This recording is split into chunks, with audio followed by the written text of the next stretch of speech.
Right, good morning mga kapatid. So, ito simpleng tips lang to and tutorial sa pag-align. So, kung marunong na kayong mag-set up ng rayos o yung spoke, yan, ito sa waling style to. Kapag marunong na kayong mag-set up ng spoke, ang una nyong kukunin kapatid ay yung oblong. Ayan. So, mayroong iba-iba yung klase ng pang-align. Ito kasi ginawa lang namin itong pang-align na to. Ayan. So titingnan nyo lang dyan kung saan yung sumasayad at kung saan yung may clearance. So doon sa kung saan yung sumasayad, halimbawa dito sa area na to ang sumasayad, so ang hihigpitan yung spoke kapatid magmula dito hanggang dito. Yan. Yan, or hanggang dito. Depende. Kung malayo siya, kung umabot siya hanggang dito, yan, hihigpitan nyo lahat yan papunta dito. Okay? So hanggang makuha nyo ng makuha yung sigong-sigo na wala na talaga siyang clearance. Wala siyang sayad dito sa ating guide at wala rin siyang clearance. Kumbaga diretso na siya. Wala nang oblong kahit konti. So sa mga beginners medyo mahihirapan talaga mag sigong-sigo. Pero in the long run, makukuha nyo rin naman yan eh. Ano?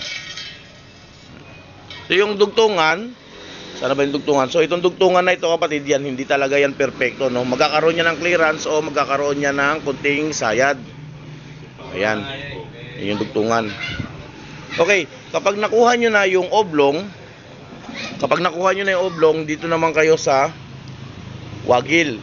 Ayan. Kailangan makuha nyo yung perfectong distansya. Ayan. Halimbawa, medyo lumabas dito yung rim. So, pumunta dito sa side na to. Ang gagawin nyo, maghihigpit kayo ng lahat ng nasa side na ito. Kumbaga, hihilain nyo yung rim pa ganito. Papunta dito sa kabila. Ngayon naman, kung nasa kabila siya, dito naman kayo maghihigpit lahat ng palabas dito. Ayan. So, ang mangyayari dito, hila-hilahan lang. Hihilahin mo lang siya papunta rito or hihilahin mo siya papunta dito. Depende kung gaano kalayo at kalapit yung distansya niya dito sa ating guide. Ayan, dito. Ayan. So, pagkatapos niyan, ooblong ulit yan. No? Hindi porke nakuha na natin yung oblong, tapos na yon. Ooblong ulit yan at hihigpitan mo na naman dito sa taas. Hihigpitan mo na naman kung saan dyan yung mooblong. And then, pagkatapos na nakuha nyo na naman yung oblong, babalik na naman kayo dito sa gilid. Hanggang makuha nyo yung perfectong alignment. No? So mayroon talaga yan minsan na konting sayad pa pero hindi na talaga siya makuha dahil yan sa pagkakamolde ng rim. Hindi yan magiging 0-0. Ako na nagsasabi sa inyo, hindi yan magiging 0-0.